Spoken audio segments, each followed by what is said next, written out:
Hi, my name is Storm Boleyn, and today I will be talking to you about first-year university student attitudes towards women's and gender studies. So women's and gender studies programs have been developed across decades, and even with their numerous successes, discussions surrounding legitimacy and practicality sometimes still remain. And among these discussions are the presence of historical stereotypes and misconceptions. And if students perceive these to be accurate, it may result in a lack of students enrolling in women's and gender studies courses. So this study assessed whether historical stereotypes and misconceptions were still in circulation, and if so, how much they were still endorsed. And it was hypothesized that students who have previously taken a women's and gender studies course and were women would have more positive attitudes. I recruited 143 first-year students. The sample was predominantly female, however, it was relatively diverse in terms of race and ethnicity and sexual identity. Only 25 participants had previous experience within women's and gender studies, and they were all recruited via email and social media posts. Participants read a long list of positive and negative statements about women's and gender studies.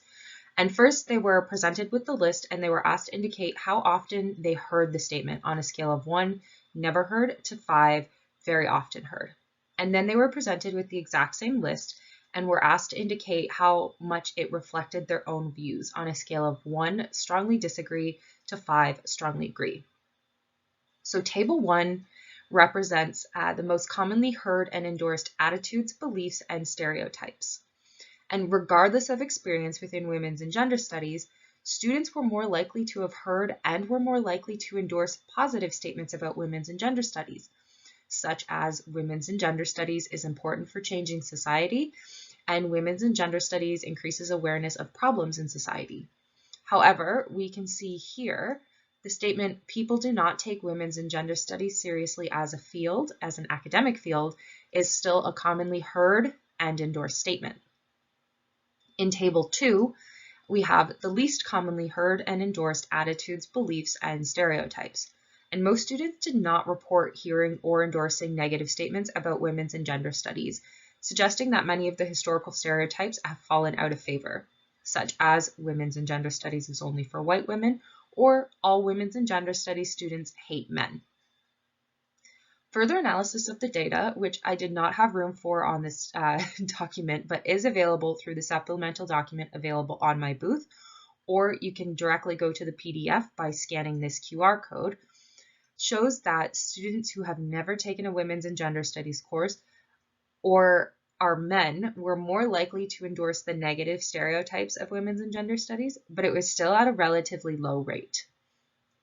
And finally, participants who have never taken a women's and gender studies course or are women are more likely to have heard both the positive and negative statements about women associated with women's and gender studies. So what does all this mean? And I do apologize that my head is covering part of the text here, but you can go see the full thing via the poster download on my booth. So this study suggests that many of the historical stereotypes and misconceptions of women's and gender studies are rarely or no longer heard and endorsed. And overall, students who have taken a women's and gender studies course have a more informed view, and they are less likely to endorse the negative statements. However, as they are also more likely to hear the negative statements, it suggests that they may be hearing these negative statements when they tell their peers or friends they're taking a women's and gender studies course.